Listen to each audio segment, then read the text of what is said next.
Thank you, friends, for joining me on this episode of Authority. I am joined by the amazing Erin Brenner. I am so glad to have her be my friend and a colleague. She is just delightful. She has been editing since 1994. She's been a speaker at many public conferences, various different editing, writing conferences over the years. She was the editor in charge for Copy Editing, which was a publication originally by McMurray.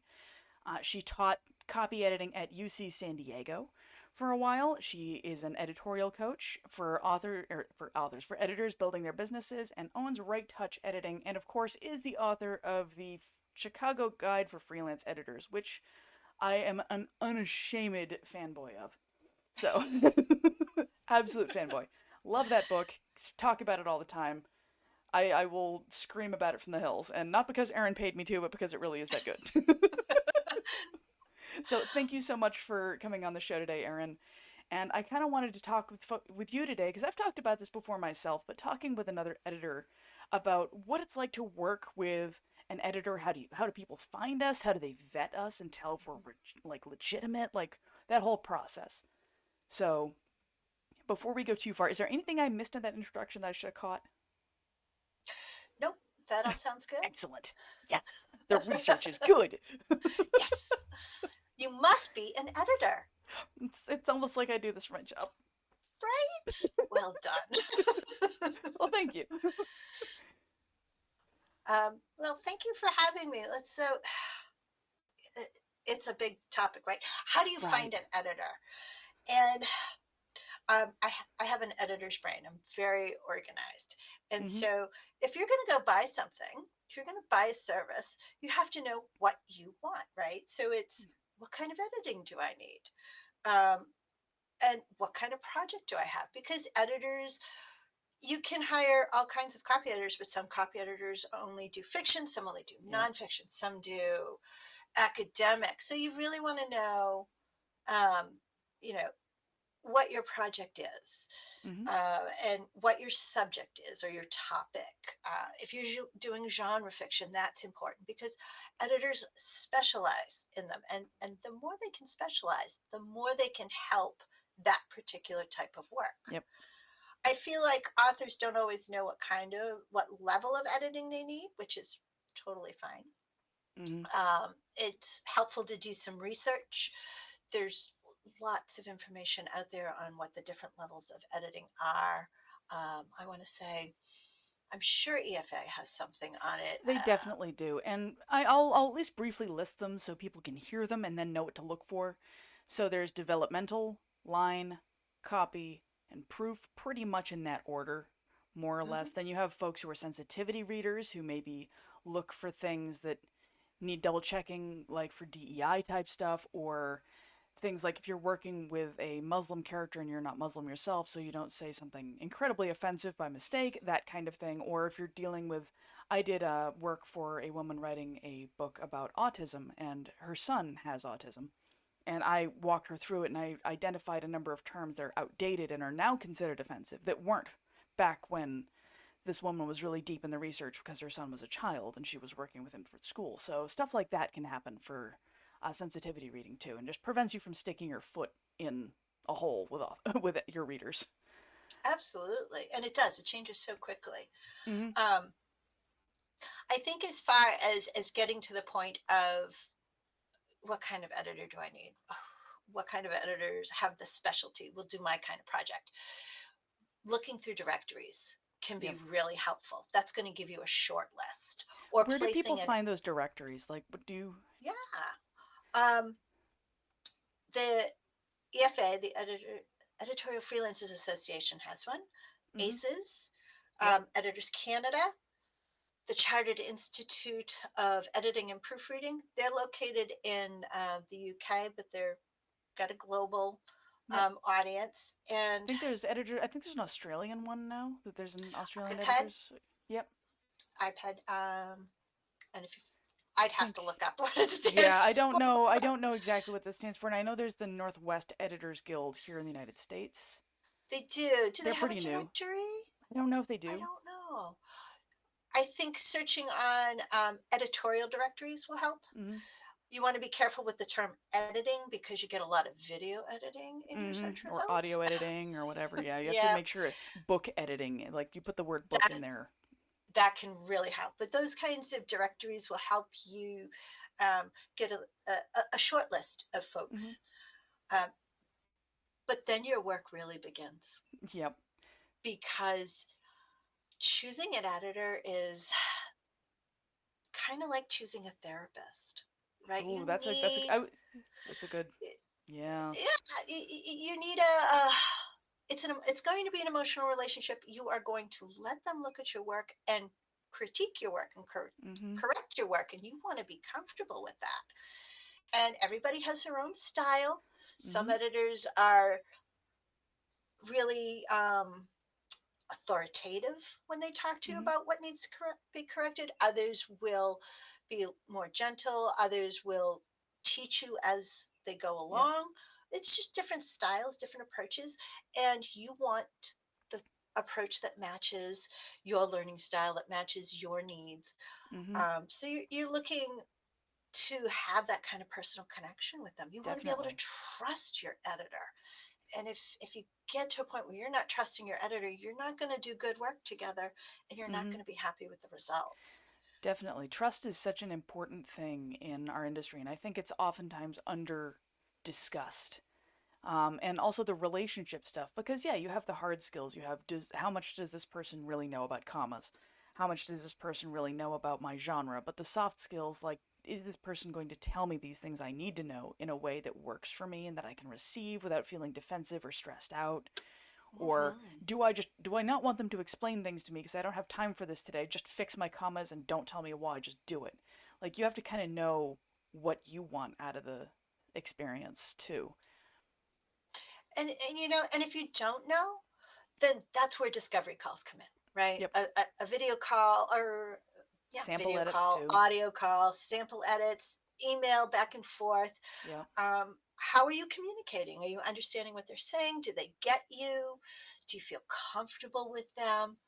Uh, Certainly, some of my best clients, after having a call with them, say, you know what, I feel like you get me.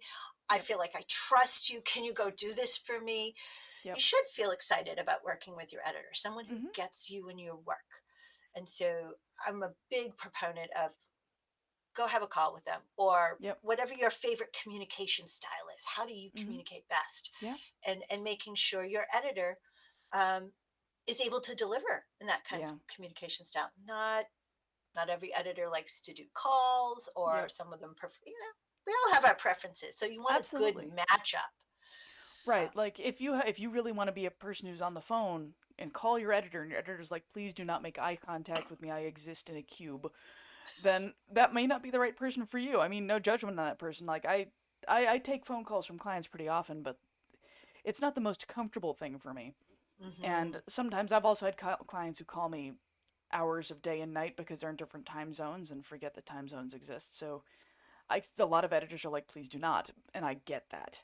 Um, but some people are also willing to do that, so you got to find just the person that works well for you.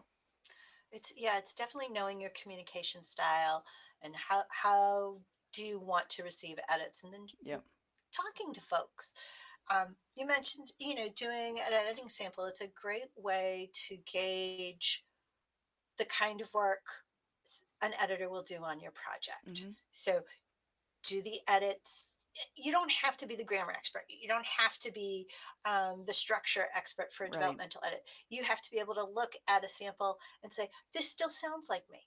That was a good improvement. That was a Yep. good change. I really like it. You don't have to like every change, but you should Mm-hmm. like most of them.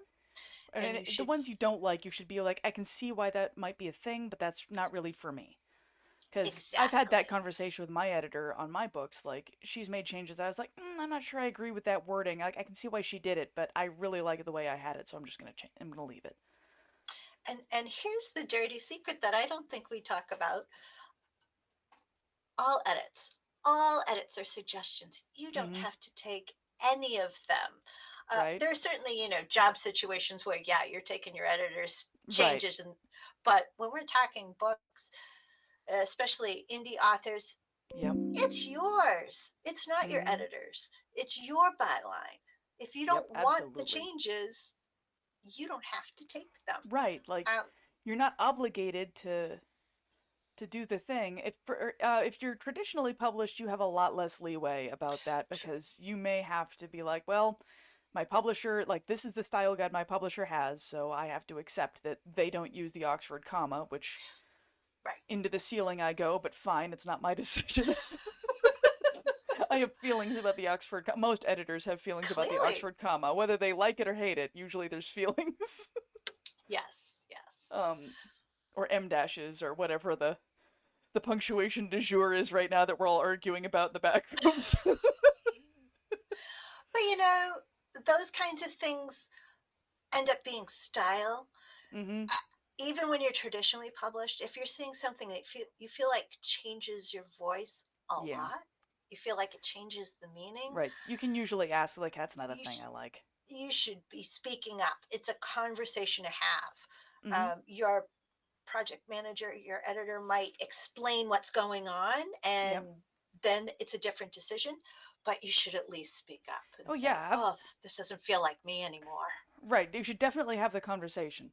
I just did want to put it out there that if you are traditionally published, you will have less leeway. And like, I'm not taking any of these edits. I don't care. If you're an indie author, you absolutely have that right. It might not be the best decision you could make since you probably paid a lot for those edits, but it's a Yes. decision you can make, Yeah, absolutely. and you are not obligated to do that. I've also run into circumstances where I've had people come to me with edits that were previously edited and said their editor did an awful job, and I have questions about it because how many of those edits did they accept? How many did they reject? Was it the Yeah. editor's fault, or was it like the author really didn't mesh with that editing style? Hmm. Um, so that is the thing I've had happen. So if you have been previously edited, maybe be clear with your editor that you're going in with that this was previously edited. I didn't agree with some of these edits, or I accepted all of these and I really hate it, or whatever it is. But Hmm. you know, I think too, if you have the markup, if you have the yeah, you can version send with track that. changes, Hmm. share it with your editor and let them kind of see what was going on before, and talk to, yeah, absolutely, though, talk to them about how you felt Hmm. about it. Right, This. and that way they can also be like, okay, well, you didn't like this, so let's take a look at what kind of changes were made and how we can adjust this. Because if it's a matter of you really didn't like that editorial style, but you agreed with the actual changes, then I can make sure my comments align with what the person wants. Or if the person tried to change all of your M dashes to hyphens, well, then we can have a conversation about that. Yes, and why is Like, that that? was certainly a decision somebody made.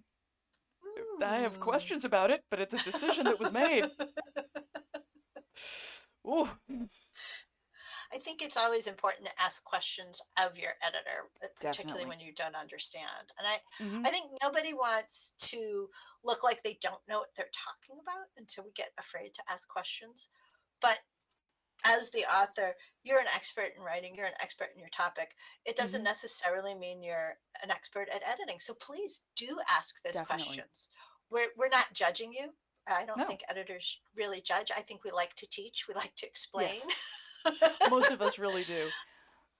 And And also, your editor should ask it's, you questions too. Like, oh, hey, yeah. I'm not sure exactly what you meant by this, and if I change this sentence to be what I think it means, is this actually what you meant? Or things like that. Or which spelling did you actually prefer? Or do you prefer toward or towards? Because you're using both of them. Which one do you prefer? Like you should be Yes. getting questions like that from your editor too. Like what is your personal preference in these cases? Because we Hmm. should be making it all one thing. Like it should be toward or towards consistently. But which it is, that's up to the author. That's your style guide right there. Right. And I think, the consistency means that we're not noticing um, the the work behind the words. Mm-hmm. We're just involved with the ideas that are being Yep. shared, and that's Yep. that's really the goal. But if you don't want to make all those little decisions, you can have that conversation up front. Listen, I don't care if it's toward or towards. I don't care if you use a serial comma or not. Just make it all consistent for me. Yep. Not a problem. Absolutely. One thing I think we should probably cover is what is a style guide and should you bring one to your editor? Like, What because Oh, editors talk about yeah. style guides all the time, but authors, it's not a term they always hear. So, a s- right. So a style guide is a collection of um, style rules, little decisions we make about how the words appear on the page. And it is like choosing an outfit from your wardrobe. Do you want some? Do you want to pull out the ball gown or the tuxedo? Then you're going to have a style that really pays attention to all the little details, Hmm. to the punctuation. But if you're writing a novel and you've got characters who are just being themselves, they're in their jeans and sneakers, so to speak, then Yep. their dialogue can sound like that. So a style guide helps us to find consistency, to make sure that if you want formal, that we are being formal all the way through. And if you want something more casual and down to earth, that we can do that all the way through. And it's there, we call them rules, but Hmm. rules because style doesn't have meaning with it, right? It's all about Hmm. preferences. And so it's things like, how do we display numbers? Do we use that serial comma? Is it an M dash? Do you put spaces around the M dash, or do you use an N Yep. dash with spaces around it, or Hmm. all these little punctuation rules? How do you capitalize things? So are we doing every word is capped in a title, or are we doing just the first word is capped in a title? Hmm. A collection of rules like that. If you as an author are familiar with a style guide, or have your own kind of style down and you know what it is, absolutely come to your editor with it Hmm. and they can follow that. If you are doing a lot of world building and you have a lot of notes, please give that to your editor Yep. Please because do. Like that's the going to spelling help is them. really important. Like knowing the names of like Yes. like okay, the location of the elven place is what is it again? And I can refer to that list. Okay, it's spelled like this. I can make sure it's spelled like that consistently. Because if you spell it one way and then Yes. change it, I might not know if you're referring to another location or if you're referring to that same one, and I might get a little confused. Or character names too, having a style guide with how you want the character names to look, like in which character what their name is. Um, if you Hmm. have if you don't have that, one of the things that I've had to do as a developmental editor is I'm oftentimes developing one of those as I go through. It's like, okay, this character's name is spelled Mr. Gray with an E through, okay, I'm looking for this. And that's a thing that I build kind of when I'm doing that, so I'm looking for those. And sometimes I had a client recently who came back and said that we missed a number of things like that. And I didn't have a style guide, so I had to kind of build my own. And there were like 50 characters. So sometimes knowing which character's doing what is exciting. And it's like, okay, maybe this is a different character. I don't even know anymore. Like if you have like 8 or 10 characters in a scene and they're all Right. doing different stuff, it's like, so having those things really helps your editor and will mean that they can be on the ball with a lot of that stuff. It's an important thing, and if you don't have a style guide, you can ask your editor to build you one. That is a thing, and you can. Hmm. It's really important for a series too to make sure it's consistent. Like I've got a book series that I write, and I want to make sure that Absolutely. yeah, like the capitalization of certain words has to be consistent, and the way certain things are done is consistent. And whether it's a fantasy series or a business series, regardless of like what that series of books look like, you want to make sure it stays the same, because otherwise the readers will be like, "You didn't do this in the last one." And if you ever have to switch editors, you can bring them that guide and be like, "Okay, this is what I've been doing." If you're bringing them in on book 8, you Hmm. know, really important. Absolutely. Absolutely. And there's a lot that, you know, earlier in the process, you might still be developing. uh, Mhm. Your developmental editor might catch things, but it's once you get down to copy editing, we're looking at the sentence level, we're looking at the word Yep. level. That's the time we're starting to build a custom style sheet or style guide for your book, Mhm. and helping to make those things consistent. And you should, your editor should give you one. As a copy editor should give you a style sheet if they've worked on your stuff, um, and you should ask about it. because it will, that consistency. But it will also help you with the review process, right? You can review the manuscript. Why on earth did they make this change? Oh, Mm-hmm. it's listed in the style sheet, and maybe there's Yep. a note there that says we're following Merriam-Webster here, Yep. or this is what was most consistent, Or whatever citing the note they've left for you. CMOS But it can rule. help you understand. Yeah. Like citing the CMOS rule is absolutely a thing that I've done occasionally in the Mm-hmm. sides and be like, hey, so this is what CMOS says about this, and here's what we're doing, and or I'll be like, here's what CMOS says. Is this what is CMOS? For anybody who doesn't know, that is the Chicago Manual of Style, which is one of the big style guides frequently used for fiction and for a lot of other things, but most fiction falls under CMOS, and I'm a fiction Mm-hmm. editor, so um, Absolutely. yeah, I've cited rules and been like, here's the exact text of the rule in the Chicago Guide. Is this what you want or something else? I don't do that And super if often and if because authors would shake me, but but it's good to know that if it's in the style sheet that they've created, that they've done it consistently, mm-hmm. and then you can decide not to do that, but there's more than one instance in the Yep. manuscript, and they all should be changed. It's a And at that good point, map. yeah, at that point it's a find and replace game, and it's a lot easier to do find and replace than it like with exact quotes rather than like sometimes you find and replace something and it certainly does some interesting things to other words where that sequence of letters occurs too, but um I've seen some interesting examples of British to U.S. English where somebody did a find and replace, and sometimes the words get really interesting. You cannot do a replace all without great care. Yeah, you do lots of wild cards and verify everything, please, because otherwise, ooh, that gets fun. It's a thing. So one thing I didn't hear you mention, and I'm gonna circle back to the where to find people. So I didn't hear you mention like Fiverr. I didn't like that's a word that I didn't hear from Okay. you is Fiverr, um and I agree with you. I don't use Like I don't use Fiverr either. Cause I've used it for a couple things a few times, but I wouldn't use it for an editor because although I know editors who do very well on Fiverr. yeah, Crystal does. Yes, Crystal Watanabe does Yep. very well. I think she's Fiverr Pro, so Mm-hmm. it's not your cheapest, and I think editors don't always like something like Fiverr because it is a race to the bottom, Mm-hmm. right? The whole point is to find the cheapest rate, which as someone who purchases things, I get, but you professionals want to earn a professional rate, and we all have bills to pay, so it's finding that Mm-hmm. balance. Um, it can be a good source. I would encourage folks to look for the Fiverr pros, to um, talk to them and see Mm-hmm. what kind of background they have, because you can end up with an editor who isn't as skilled or who isn't as good a match because you're so focused on your budget, which Yep. again I totally get. We all have a budget, right? Yep. Nobody's. It's hard. Yeah, It it's is. challenging.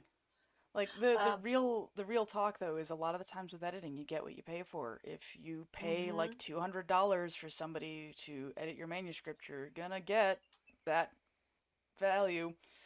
And by value I mean it'll be a steaming trash fire most likely. There are individuals who might be just starting out. This is their very first couple of jobs and they might be doing something at super low rates, and if they're honest with you about that and you're okay with it, go for it. But Right. I've seen so many people get burned so badly by fake editors. The predators and editors thing is real. Like I've seen it happen so much, and I actually that is my specialization is clients who've been burned before or who are scared. Mm, Like I don't specialize in a particular genre or a particular niche. It's have you been burned before and are you scared? I can help with that. mm. There you go. There you go. I mean, why can't a manuscript be copy edited for $200?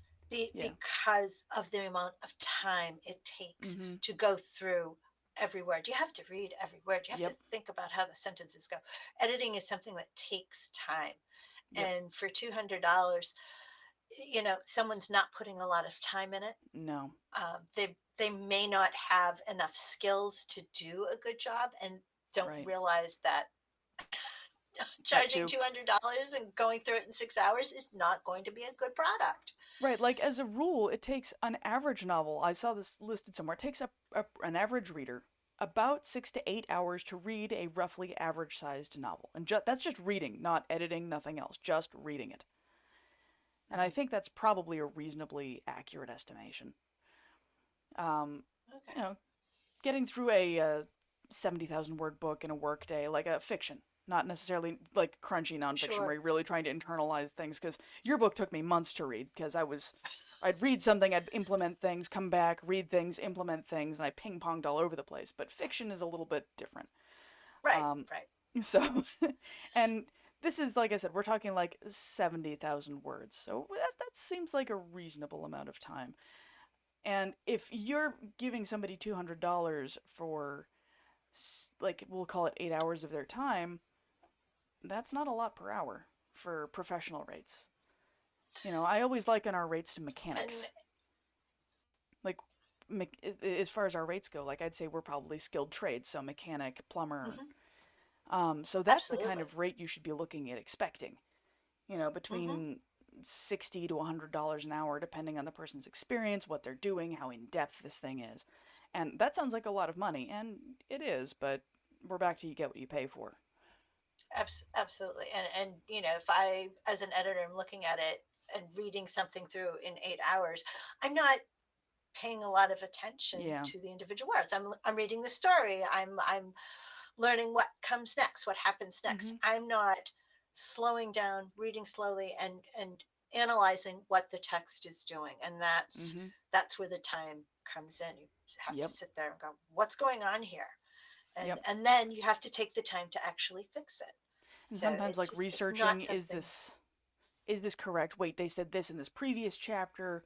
Where did this come from? Like having to go back and read things, because Mhm. a lot of people, I think editing is just you read the book and then it's as fast as that, and it really isn't. No, and it is. It's very iterative. Um, Mm-hmm. it's one of the reasons that editors don't like to work in something like Google Docs because they Mm. know they're going to go through it. But if the author starts to accept corrections or answer questions at the beginning before you finished, you Yep. might find something at the end and you're going back to the beginning and changing your edits, or you've answered your question, it's no longer Yep. valid, or Or something else maybe I comes after. was hangry when I wrote that comment, and I probably should have written that nicer rather than "What the crap did you do?" Because I've gone through manuscripts and realized, like, wow, I was real spicy right there. I should probably not do that. And there's also the real anxiety of having somebody watch you edit. It like Oh, having somebody yes. watch you work. Oh my god, it's terrifying because it's like, Yeah. am I doing this right? Am I missing things? Oh god. Like, ugh, Is no. it okay that I changed my mind 3 times about whether that comma needs to be there? Or are they judging how long my cursor sat in the same spot because I've got research open on the other window that I'm looking at, like the Hmm. history of this thing they're talking about, or like the spelling of this thing, or when did this phrase enter the common lexicon? Is this correct for historical? Like, are they judging how long it took me to do that? That kind of thing. It's Right. so stressful because a lot of the time, people who want to watch you edit have no idea what you're doing. No. No. But it's the same for writers. I don't think Yeah. writers want someone looking over their shoulder and watching how many times they've written that sentence, or the cursor stayed there because they're thinking. Editing, Yep. it's the same kind of a Yep. process. It's very iterative. You're going to come back. You're going to make changes, and Mm-hmm. it's all time consuming. It And really I think is. editing is also a very creative process. It's not just Hmm. like that's one thing that I've come to see and understand that is one of the reasons we can't be replaced with AI wholesale is because AI is not creative. We can look at something and be like, here's the creative stuff behind it. We can see the gears turning in the other person's head. And AI just doesn't have that capacity, and that's one of the reasons why I don't hate AI if like somebody wants to run something through Pro Writing Aid or Grammarly, that kind of thing, and try and present as clean a manuscript to their editor as possible and save themselves some money. Do it. That's a reasonable thing you can do. But if you're relying solely on that, you're going to be missing out on a lot of depth and richness of knowledge and experience that AI just can't replicate. No, no, it's as much as we're rules based Hmm. and knowledge based. It is also creative. No two editors will edit the same manuscript the exact same way. One of my favorite sessions to do is the live edit where everybody gets the same paragraph and they make their edits and then we compare them and you can Hmm. see how people have solved the same problem in a different way. Yep. It's fascinating, and Hmm. yes, And they and might it's all the be reason right too. AI can't. Yeah, absolutely. There's almost always more than one way to fix something, Hmm. and each correction stands on its own, but as they add up, they start to build a rhythm, they start to build a tone, and Hmm. taken as a whole, you start to see something, hopefully, that you like in your Yeah. manuscript. And also, AI likes to drag everybody's voice to the middle. Like, I've worked with some Yes. authors whose voices are just wildly, perfectly unique and could not be replicated by anybody. They're just gorgeous. And AI would just try and drag all the things that made that voice unique out of the manuscript and just take the whole thing down to the middle. Um, and not even just AI does that. I have a client I've worked with who goes to a writing group, a really good writing group with some really high end authors who all write YA. And they are writing very mature, complicated, politically driven content about the Boer Wars. And they'd sent me some stuff early on, and I could see that they'd been in the YA group because they kept making their sentences really short and choppy and doing all these things that work great in YA, but don't work for this. And just like, you just deleted all the music out of your manuscript. You Right, just destroyed a lot of the things that made this beautiful and perfect. What did you do? And AI will right. do that to you. And also, working with the wrong editor will do that to you because not everybody will get your voice. Well, that's it. They have to understand the context. And AI does not work within context. It Nope. only predicts the next best word. Hmm. And which And is best great is a for an really email to. right. Yeah. I use AI to, like, is my tone really too spicy in this email? Should I gentle that? Is that Yes. is that correct? Ooh, yeah, that is really spicy. Or am I sounding too defensive here in this email? I use it for that kind of thing, and that's great. Um, I've also used it for things like helping me with my marketing copy sometimes, like because it knows what buzzwords are Yes. selling right now. It's great for that. Yes. But I Yes. would never use it to edit a book because it just doesn't, it can't comprehend the concept of voice. No matter how well Right. you train it, it's still not going to be your voice. It's because it doesn't have your experiences, your lived things. Right. And that's, a big thing to be aware of. Well, I think a lot of people have a hard time defining what is voice Hmm. in writing, and because it is so elusive. There's an art about it, but Hmm. yeah, machines do not get it. Right? Like that is something that I've encountered a lot, and I think that might be worth having a discussion on is a lot of people fear that editors are going to just change their voice and that every little comma Hmm. is their voice, and it's like that is not. And what do you think? Like, how would you talk to an author about how to define what their voice is? Because it's obviously not every little comma. Sometimes commas are part of it, but like, it's not that thing. Right, and I've done a blog post on voice, but it's the culmination of all the decisions you make. Mm-hmm. Right? It's the patterns you start to create with your comma usage, with how your characters speak, with how you describe things. It's Mm-hmm. not one thing, it's decision after decision after decision, and how Yeah. it all starts to mix together and make that whole. It's like cooking, right? You can put oregano in something, it's going to taste like oregano. You can put a lot of different seasonings in. You put in oregano and Aleppo and garlic, and the different mix is Mm-hmm. going to bring out a different whole. It's going to taste a Mm-hmm. little bit different, and that's what your voice is. That's what your writing voice is. It's This kind of that like how everybody's culmination. chili is a little different. Yeah, yeah. I think that's a great description of it. That using the cooking analogy is fantastic. Um, I've I've worked with clients a number of times. I have a client right now who I adore, and he is from Venezuela, and English is his second language, and he has some of the most poetic and beautiful, like, little tidbits that I can tell are not using American English syntax. They are their own thing. And I love them because that's honestly some of the best parts of his writing is those little, like, moments that you can tell that is not American at all, but like the Yeah. way it's so poetic and lovely and just or funny. It's Mhm. great. And it's that But kind of thing too. And but the little surprises, the little yeah. sprinkles, we go, oh, I wasn't expecting that, Yeah. right? Yeah, it just it makes something pop. You Mhm. notice it, and that Yep. that starts to influence your voice. Absolutely. Definitely. And if you're working with an editor and you feel like that editor is damaging your voice, I guess the question is, first off, we need to come to an understanding of deeply of what our voice is and whether or not this is damaging my voice or not. Because whether or not you have spaces around your M dashes or not, or whether or not you use Hmm. a serial comma or not, isn't really a voice. I think there's elements of voice in there, but that's not it. Like applying basic Right. grammar rules is not usually a voice thing unless you're E. E. Cummings, Nope. in which case I I declined to edit that because there's nothing I could do to improve it. Like I don't understand it, so I couldn't make it better. Um, Right. no shade to E. E. Cummings or any of the people who write in that genre of experimental poetry. I respect the heck out of it. I could not make it better. Nope. Not I my know my skill set. limits. Right, like I know my limits, and that is absolutely my limits.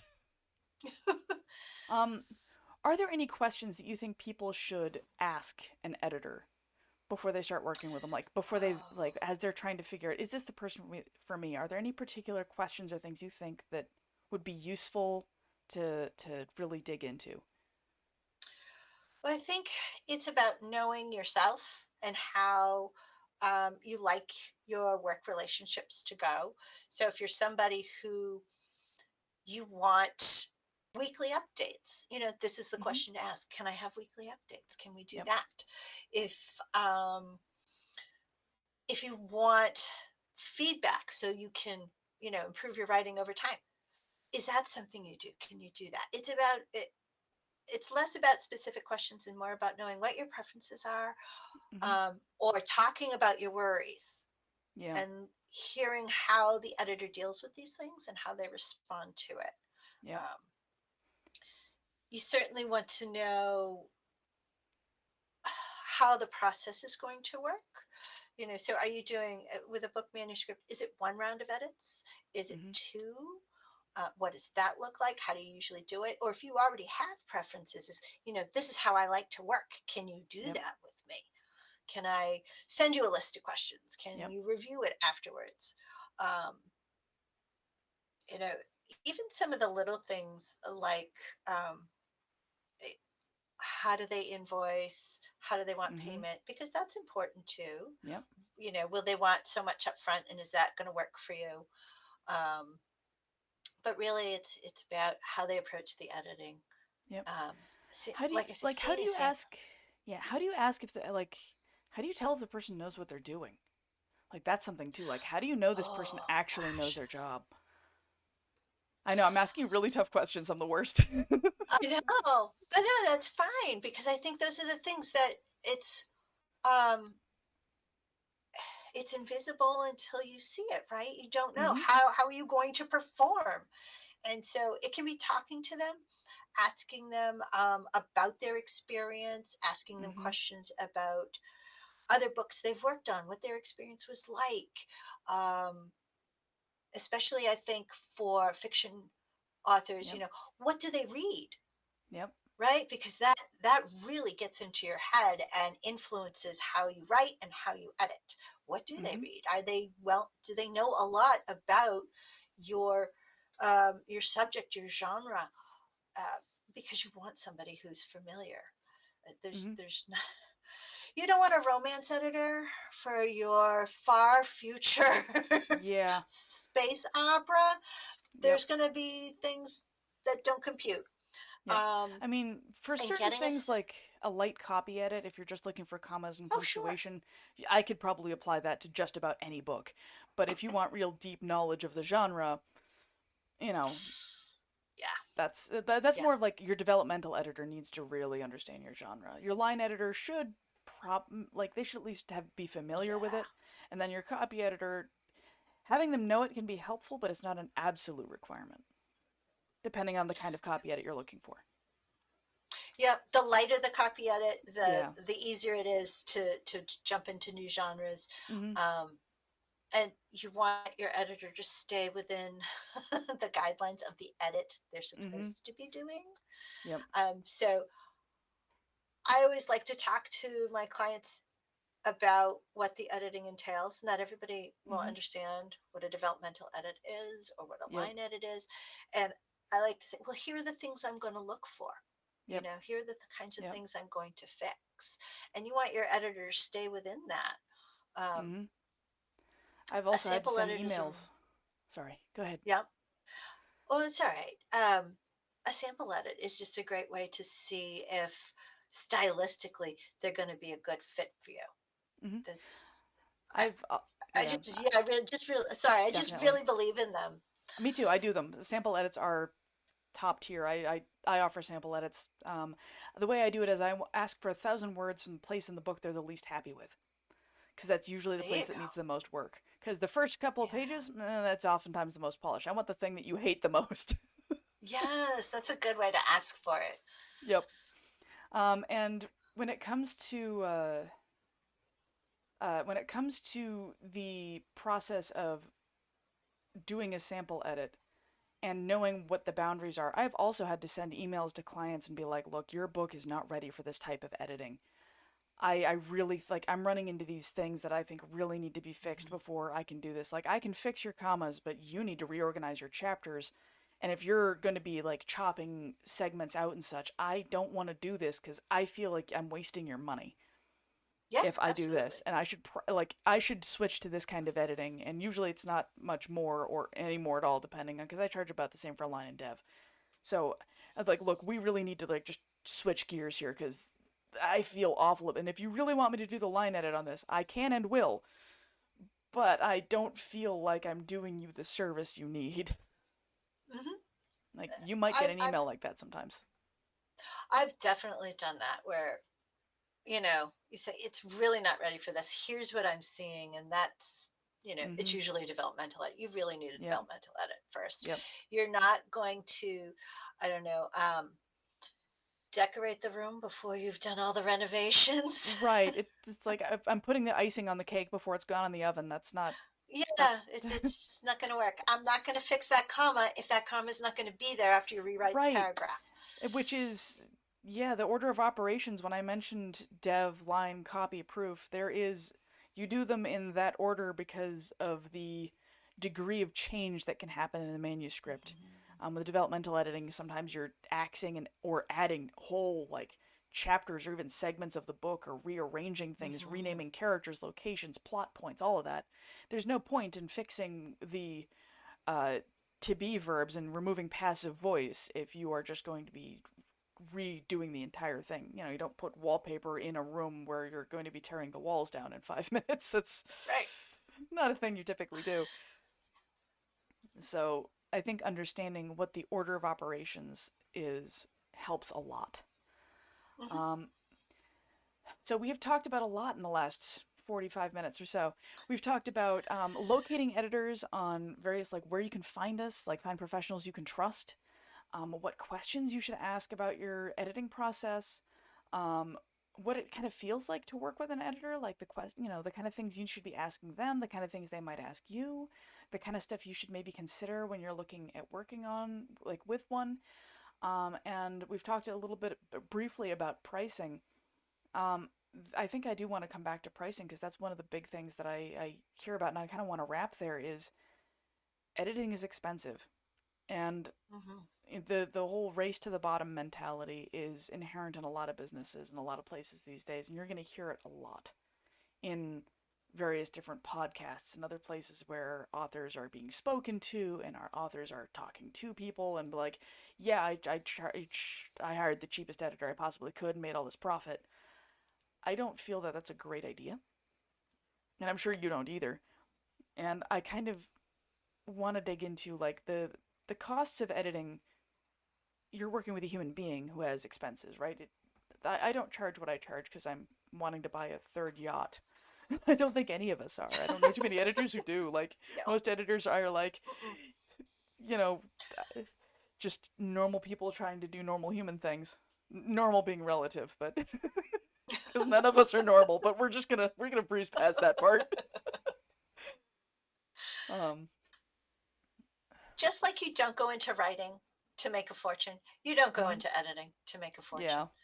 Particularly with books, we all love books, and then there's Mhm. these magical things, but boy, are they expensive to produce, and Mhm. nobody is making a lot of money. Just is not. Yep.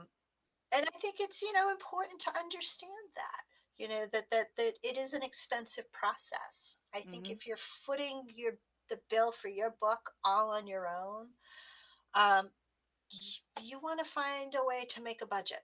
Mhm. You want to do your research on what you need, what you don't need. There are often ways, I think, to be creative with your budget and the services, but you are going to get what you pay for. If Yep. you invest in the editing, if you invest in good book design, it's Yep. all going to produce a more pleasing package for the reader, and you will get more readers from it. Mhm. That said, how many books will you sell? Yeah. It's such a tough thing, because I hate to tell somebody, yeah, I'll do this and it's going to cost that. Are you going to sell that many books? You better have a good marketing plan, because you want to make that money back. Mhm. Yep. Are you doing this for art, which is totally fine? Is this your passion project? Totally fine. Or are Yep. you looking to make a profit?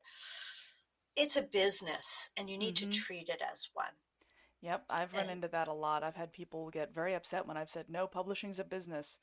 Being a writer is a creative endeavor. Being an author means being an hmm entrepreneur, and that is a whole different ball game than just writing for hmm funsies. It's yeah, nothing against writing for fun. If you're passionate about it and just write for fun, I love that. That's great. absolutely.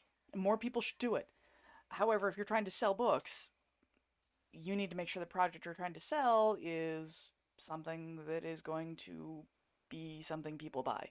Because I know, like, when we're making something, we oftentimes want to do it the most cheap way possible, but when you're buying something, like, am I going to go to a bakery that charges virtually nothing and the cakes look like they went through an earthquake and probably have eggshells in them? Or am I going to go to a bakery where I can get a good quality cake that I know I'm going to enjoy? hmm You know? it's often a tough balance, but I think you have to approach it, yeah, as a business, and make those business decisions, and understand that hiring professionals costs, but it's an investment in your final product. Yep. And I don't know, it's so necessary. Yep. I like working with business authors who are creating, their business card book, their brand book, Mm-hmm. which displays their expertise, because they are not looking to make a profit on the book. They are looking for it to be the best representation of their Yep. subject matter expertise, and they can they can see how the pieces connect together, and they're Mm-hmm. much more willing to invest the time and the money into their project. Doesn't Yep. mean they have unlimited budgets, Right. but they understand the business proposition here, and that balance of time and money and Mm-hmm. quality, and where that sweet spot is for them. Yep. It's generally a much easier business Yeah. conversation. It is, because that's one of the things that a lot of authors aren't, is they aren't business people inherently. Creatives usually aren't business people. Like, we just want Right. to, go do our art somewhere and make our thing and have fun doing it, because that's what we are. That's the part we're passionate about. And the people who usually do really well as authors combine that with business acumen. Yeah. And and there are things you can kind of skirt around. So, for example, instead of hiring a professional book designer, you could go with Atticus or Vellum. That'll get you something that looks decent enough. It's still an hmm investment, but it looks decent enough. I personally prefer to typeset my stuff because I think they all look about the same, because they spit out things in all the same fonts and it makes me twitchy. Um, I I have nothing against it for people who don't have my level of skill, but when I tried it, it felt like putting training wheels on my mountain bike, and I hated every minute of it. But you can do things like that instead of hiring somebody who will charge you a lot of money to design your book. For book covers, you can go places and get pre-made book covers that will be legal, good looking, for less than a boutique cover designer will Hmm. usually charge you. Also, completely fair and reasonable. With editing, you can't cut as many corners. Like, you can do something like Grammarly Pro Writing Aid, those things, and get yourself a really clean manuscript as much as possible, and then hire an editor, and that will drop your cost because it drops the amount of time it takes us to go through it. But it can't, Absolutely. like, I can't think of any, like, way you can replace the cost of editing by doing something like a Vellum or an Atticus or pre-made covers No. or what have you. Like, there aren't too many things that I can think of. And I think honestly, editing is the most expensive part of producing a book Hmm. as a rule. It is, and there, I think there are things like running it through Grammarly where you can work on the quality before you hand it off to the Yep. editor. And I've certainly worked with authors who are on more limited budgets and said, Hmm. they couldn't afford maybe the developmental edit. It's like, okay, we'll do a beta read. We'll give Yep. you a list of things to do. You go Yep. do them and then Right. come And back and we'll see where you're at. You're yeah, doing more of the work yourself. I've done coaching Having for other those people people, too. Like, absolutely, and coaching can be a lot less expensive. hmm, Um, you're just taking on more responsibility for yourself. yep. And The please, the learning please curve have is steep. somebody else read it first. Hmm. Yep. Don't Have let an your alpha editor reader, be your, beta reader. Yep. absolutely, just people who at least know the kind of book you are working on and are familiar with it and can give you Yep. feedback. And not your Um, best your friends and mom, family because they are not. your Unless your mom will best friends and always family, tell you. yeah. Yeah. Like, unless they're Your editor mom's always going professionals to tell you. themselves, or they're authors themselves. Like, if they are, then you'll probably get honest feedback from them. Like, I have author buddies who will be like, yeah, can you check this over for me? And I know that they're going to return me good quality feedback and not spare my Yes, feelings because I don't want them to. Um, right. but, like, my mother would just tell me she loved it no matter what it was because she's my mother. And my Um, mom's great. I love my mom. your Um, moms are always going to do that. yeah, right? Uh, Yeah. but and doing things in trade, Yep. swap a manuscript with somebody else, Mm-hmm. and Yeah. I'll give you a critique, you give me a critique, but Mm-hmm. don't let your editor be your first reader, because there's so much more you should be doing before that, and you're going Yep. to give them a better quality manuscript, a cleaner manuscript. That means it's going to take them less time, there'll be less work, it's going to be more affordable. Yep. And I I think that is excellent advice, and I think we can probably leave there. Just, make sure that you take some steps before you send your manuscript off to an editor and spare yourself some some finances and them their blood pressure. mhm. Definitely, because when I've been the first person to look at a manuscript ever, I can tell. We know. And it's a tough conversation to have, It can be. And it can well, be like, you should probably take a look at this again, have some friends take a look at this because I can do this, but boy, is this going to be expensive. yeah, yeah, Like, if you want to pay me to do it, I got you, but absolutely. for your own pocketbook sanity, you may want to consider. So, all right, thank you so much for coming on, Erin. This has been great. It is always fun to talk to you, and I appreciate your expertise and knowledge. If you are looking to get into editing or want to understand the business of editing, the Chicago Guide for Freelance Editors is a phenomenal resource. There's a lot of excellent content in there on business organization, flow of work, questions you should ask, ways you can put your business together that makes sense, and it is just absolutely brilliant. I've been editing for 17 years, and when I read that book, I was like, oh my god, how did I not know this? So, it's absolutely wonderful. So, if you are an editor or looking to get into editing, check out that book. I cannot speak highly enough of it. Thank you so much for all of your time, Erin. This has been a pleasure, and I will talk to you again soon. Take care. All right, bye now.